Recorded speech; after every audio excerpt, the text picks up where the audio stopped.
pegatan kemarin pinarak putri singati minggal sanggar mahujan meminta meningsikan negara ning Jawa Tengah rinangkut tentu ingin kacarios nenggi wonten pasemakan Jawi Prabang berwasi sokaya kinudang penggali ngawe Purwadya Bala Denda Surawati Denda Sulayaksa pembendrongan lakune kaya barongan tinanggamu kowe alun-alun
kalian apa? Yo,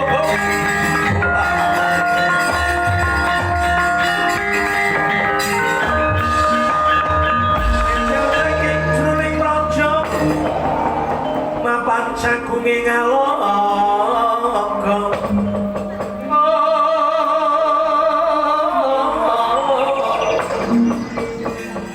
boksor tambur seruling menyandeng daludak gendera miwah kekondo mawarna-warna jalatiana Sri Kamulyan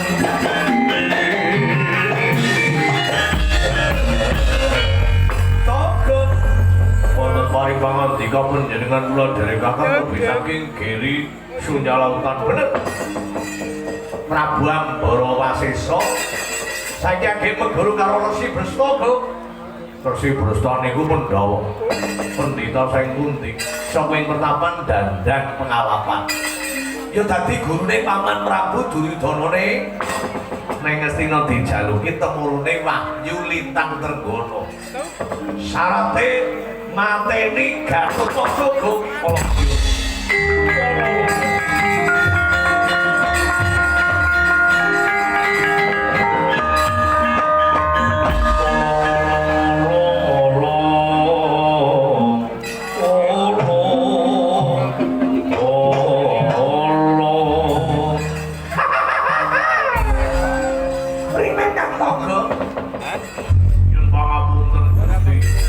panjenengan pun ngerti kabare Gatotkaca napa dereng?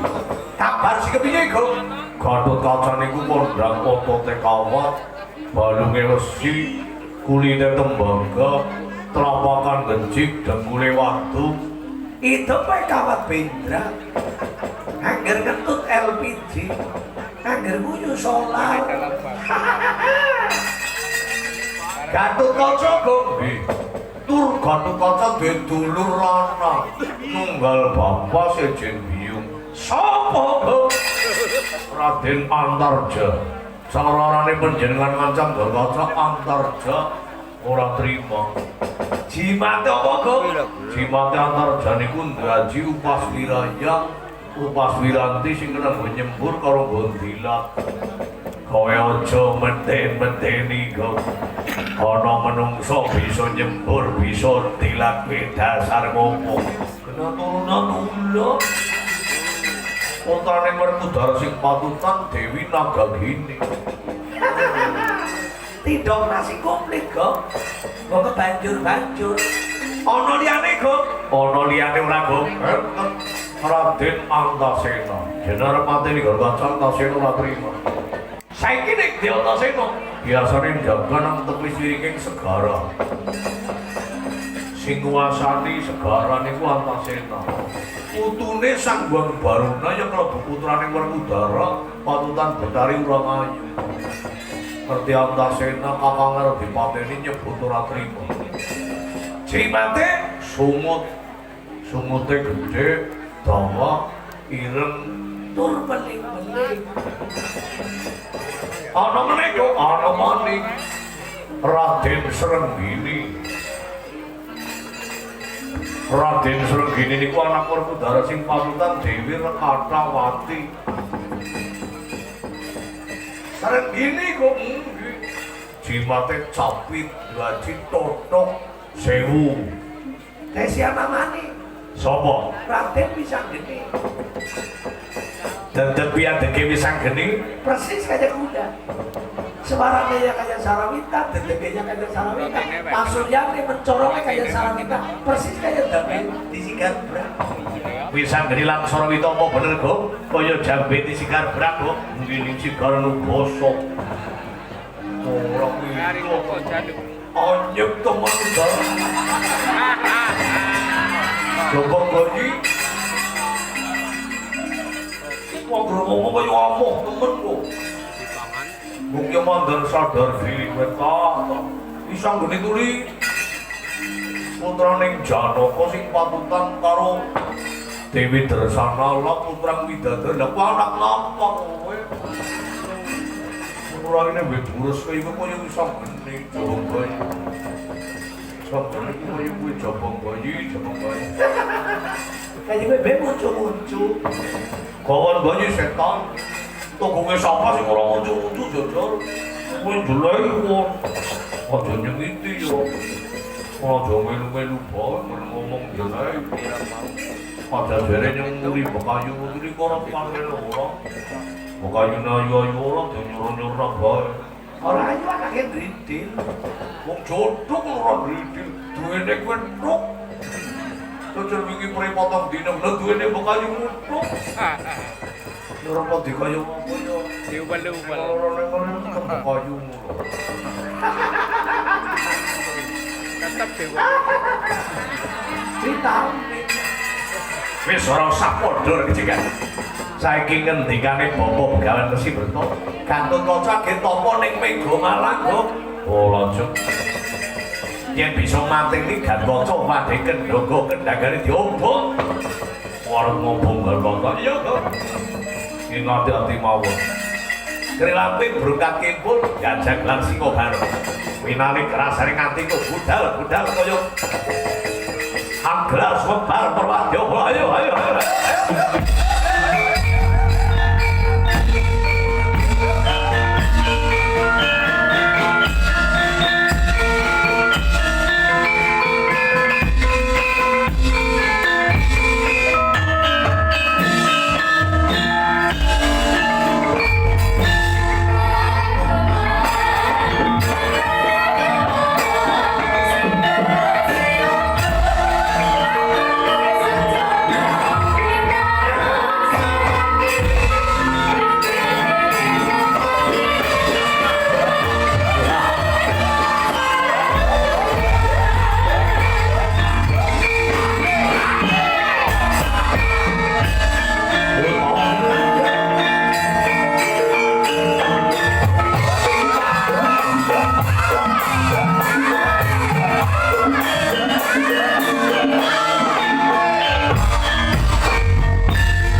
ning ajurit Koma guru gong soto tekoyo botol-botol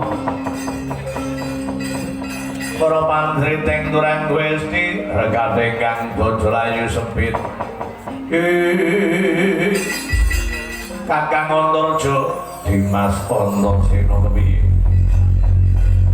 Yayi Srenggini wonten paring pangandika Kakang Mas saiki awake dhewe kudu njaga marang keslametane Kakang Garwaca. Anggone genturake tapa ana pucuking ngargaya nang sak tenging mega malang pamrih Kakang Garwaca bakal ngedunake marang kanugrahan mrisrana tata titilan tentrem. Ora mung ngamarta, ora mung wong mringgondani, nanging kawula cilik kepiye carane nandure padha subur. Ditandur bisa subur, sinebar wiji bisa dadi awit jaman saiki sandang lan pangan wiwajib. Mangkono Dimas, muga-muga Garwaca anggone genturake tapa. Ana bojo ngarga gunung jamur dipono pinggiring mega malang. Ing tunggone bisa kasembadan gayuane ning sing wis-wis. Pradatan anggere ana sing seneng, ana sing ora seneng. Wong seneng ora kurang pengalem. Wong sing ora seneng ora kurang penyajak. Iya apa ora? Panjen mulya mangkono Dimas. Wong seneng ora kurang mengalem, sing ora seneng ora kurang penyajak. Wong seneng karo Kang Garwaca isine mung apik. Wong sing seneng ora ana cacate. Ning tumrape wong sing ora seneng karo Kang Garwaca kuwi ratu sing apik saka pucuk rambut temeka jemlan sikil arep digoleki alane. Digoleki limpine. Monggo Kang Garwaca arep gayu marang teteming jagat. Kangso iku Kakang Antarja mbok ngandel lakuning dom sumur ping banyu. Wong nabok ilitangan pasrahno karo Kakang Antarja lan adiku Srenggiri padha cangcut tali konco. Nyuwun tambah pangestu Kakang Marga Kakang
pitik mlakune miring-miring ana totoke kaya yuyung menungso tugelan kowe menungso apa siluman.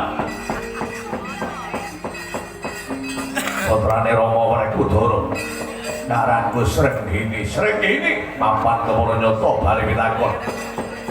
Kegesete Gusti Prabu Ambarawasesa saka negara Giri Sunya Lautan. Dendha Suropati arah Dendha Suropati yo arep ning ndi munggah ana Gunung Jamur Dipa golek Garuda tak rangket Garuda tak obong dimen mengko amune Garuda gawe tentreming negara Ngastina lancang pangucapmu sapa sing arep mereka daya patine Kang Garuda tanding aku bagus rawe-rawe rantas malang takutu ora indo tebak tantamu rontok ikamu kowe. Wiyu.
nidi lalu membah penira kanggo mambang kambang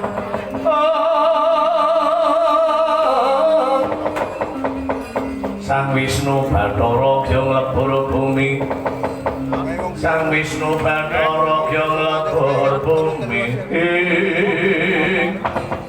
bener kandhamu go ki karepku ngandhake ora kena desa kowe sing arep mati di Garwaja ketemu kalawan sing jenengane Srenggini go wonge duwe capit duwe totok mlakune miring-miring panjenengan pun tanding karo Srenggini rasane kok pripun tubruk iwo luman dengan tubruk dengan malamat mangimu kumlaing tangan jebulane antem wong tangane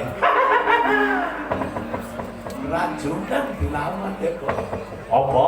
Kepiting rajunan kepiting Alaska kaya ngerti ya jere temenan kok darahnya orang terampil Pak Srenggini dilawan kan nembe Srenggini kok agar kembaranku ngene Maulana ya iya asal kembaranku ngene jane ya pantes dijengi kondangan wis kembaranku wong sinden pada kerasane jane pantes dijengi kondangan ning kok dilelak bos gesem cas-casane 29 derajat Celcius